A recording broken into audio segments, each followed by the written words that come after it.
Bonjour à tous, aujourd'hui l'épisode 4 de House of the Dragon qui est sorti hier soir.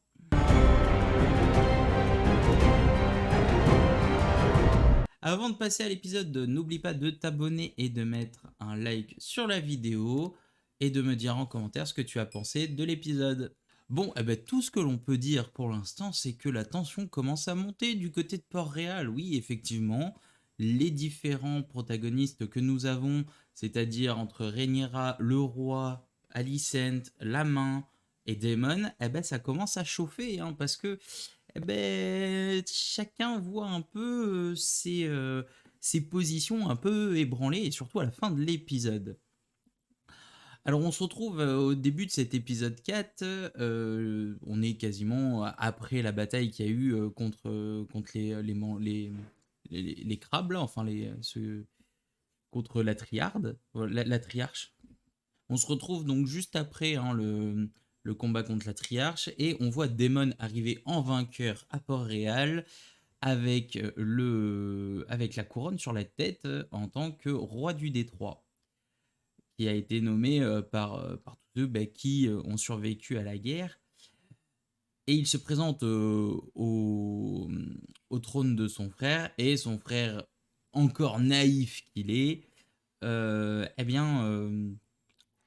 commence à lui pardonner et à l'accepter en tant que, à l'accepter quoi, hein, et dire qu'il a peut-être changé. Bien sûr, ce n'est que manipulation et autres de Daemon qui, lui, ne veut que le trône de fer. À côté de ça, on a Rhaenyra qui, elle, est promise donc à plusieurs rois, hein, qui est proposée à plusieurs rois, plusieurs chevaliers, afin qu'elle puisse se marier et enfanter. Sauf que celle-ci se retrouve face à des vieux, face à des enfants, et elle dit bon, j'en ai marre, je me casse, et elle rejoint Port-Réal de son côté en parallèle. Et voilà, hein, donc du coup, pour elle, Rhaenyra, elle veut pas vivre une vie comme, en fait, depuis l'épisode 1, hein, on le voit, elle ne veut pas vivre une vie de princesse où elle n'est là que pour enfanter et pondre des enfants, comme elle le dit dans l'épisode. Et en plus, elle dit ça à Alicent, qui, elle, au final, n'est que ça. Elle n'est que la femme du roi, et elle n'est là que pour pondre des enfants. Elle s'en excuse de ses propos, mais elle le pense vraiment, et Alicent sait qu'elle est dans cette position-là. Donc c'est pourquoi c'est ça qu'elle réagit pas trop non plus, quoi. Et ce parallèle va être mis en avant dans la scène d'après où, euh, en plein milieu de la nuit, le roi va appeler Alicent pour copuler et sûrement avoir un nouvel enfant. Alors que Ranieri s'est guidé par son oncle dans les ruelles sombres de Port-Réal. Il l'emmène dans des bars, dans des spectacles, il l'emmène dans un bordel.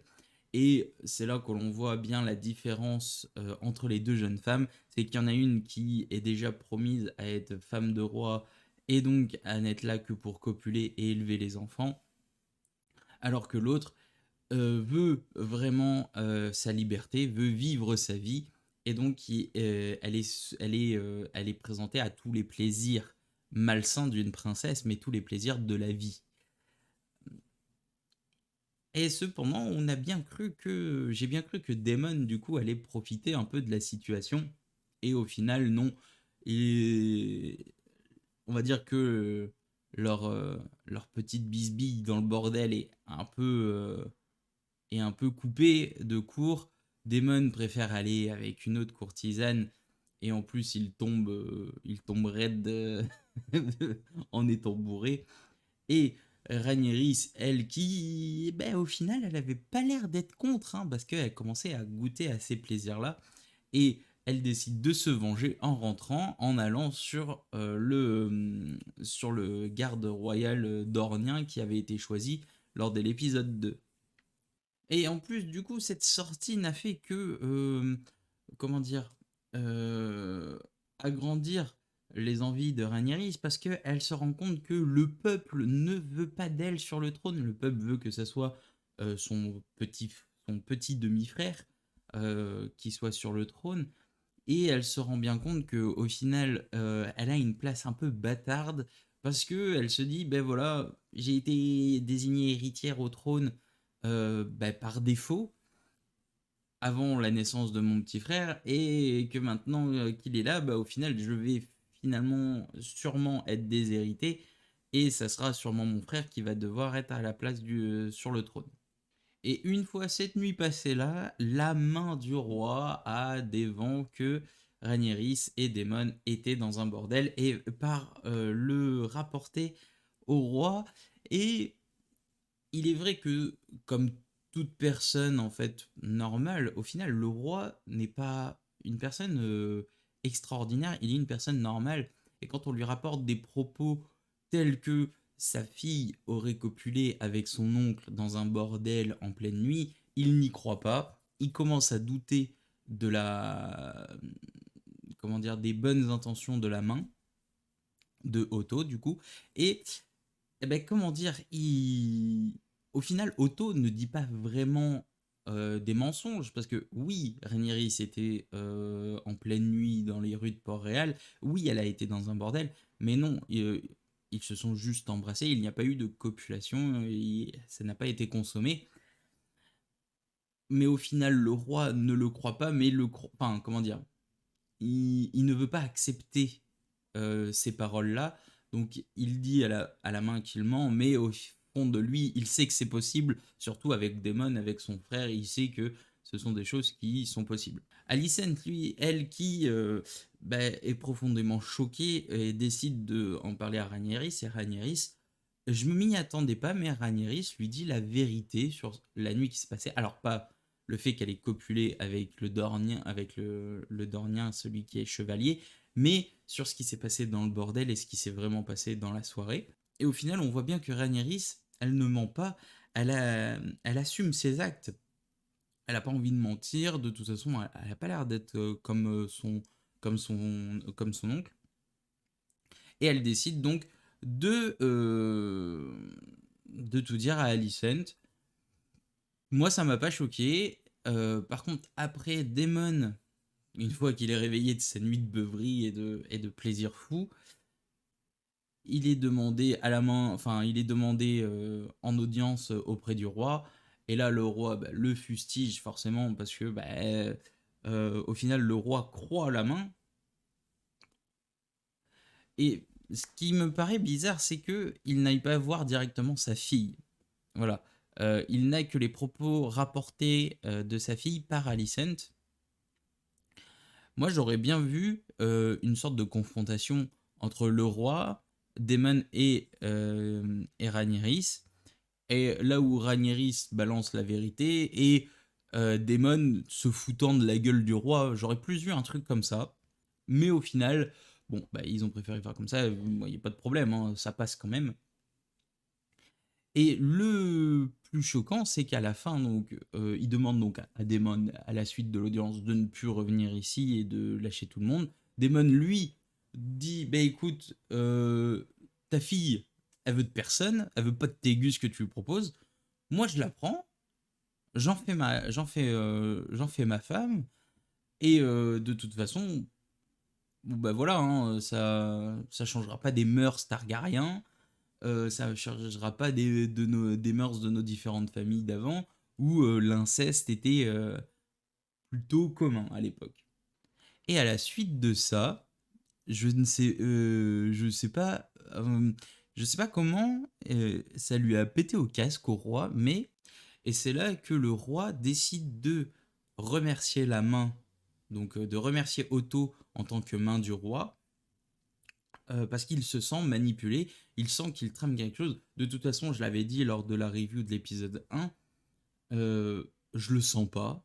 Et oui, on l'a vu après les épisodes. Alors oui, j'ai pas fait les reviews des autres épisodes parce que mon deuxième fils est né, mais euh, on voit bien que Otto n'est pas clair. Et moi, je le savais que Otto n'était pas clair. Je le sentais. Et ça s'est bien vu qu'il a proposé Alicent au roi, tout ça pour avoir une place encore plus forte. Alors que le mec est quand même le deuxième en termes d'autorité sur le royaume. Il est main du roi. Hein, c'est l'équivalent de Premier ministre dans notre pays. Voilà. Donc, comment dire, il se fait virer sur un coup où, au final, on lui a rapporté à lui des infos diverses, hein, elles n'étaient pas toutes fausses, toutes vraies. Euh, Rhaenyra, elle dit la vérité à Alicent. Alicent le dit au roi du coup la vérité de ce qui s'est passé et décide de renvoyer la main parce qu'il y a eu de mauvais, enfin des mensonges dans ses propos. Et au final, c'est un coup de chance pour lui de le renvoyer parce que c'est un coup de chance, mais à la fois, il reste quand même le grand-père du fils que lui a donné Alicent. Donc, au final, il a toujours cette proximité avec le pouvoir. Et c'est pour ça qu'on sent un peu les tensions devenir un peu rugueuses. La scène de fin où le maître apporte une sorte de fiole avec sûrement de quoi un bon torboyau histoire d'éviter qu'il y ait un enfant suite à cette au fait qu'elle ait couché soi-disant avec Daemon pour le roi, mais au final elle a couché avec le Dornien, donc pour éviter qu'il y ait une progéniture qui soit en cours, et il lui donne une boisson. Bon, euh, on sent que à la fin de l'épisode, tout le monde est en train un peu de vaciller. On sent que ça soit le roi et les personnes autour de lui vacillent.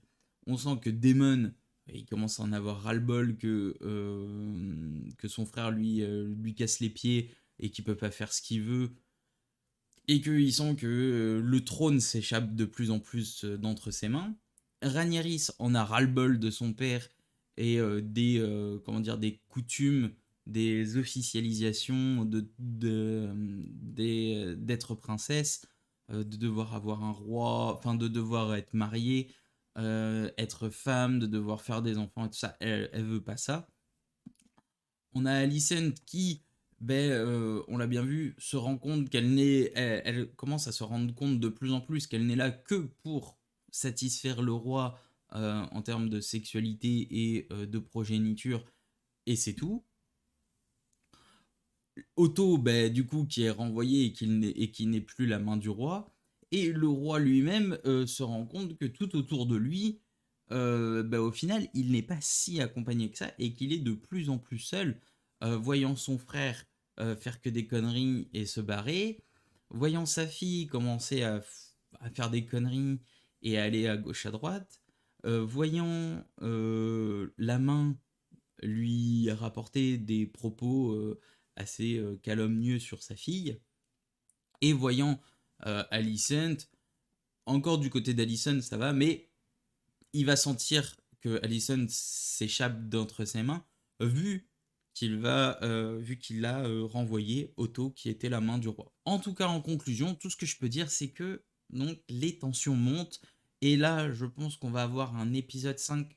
Je sais pas si l'ellipse va être à l'épisode 5 après cet épisode, donc à partir de l'épisode 5 ou à partir de l'épisode 6. Tout ce que je peux dire, c'est que je pense que l'épisode d'après va bouleverser euh, tout l'ordre hiérarchique que l'on a. Et je pense qu'on va avoir des changements de position. Je pense qu'on va avoir des changements aussi comment dire, d'objectifs, que ce soit de la part de Daemon et de Rhaenyra, que ce soit de la part du roi.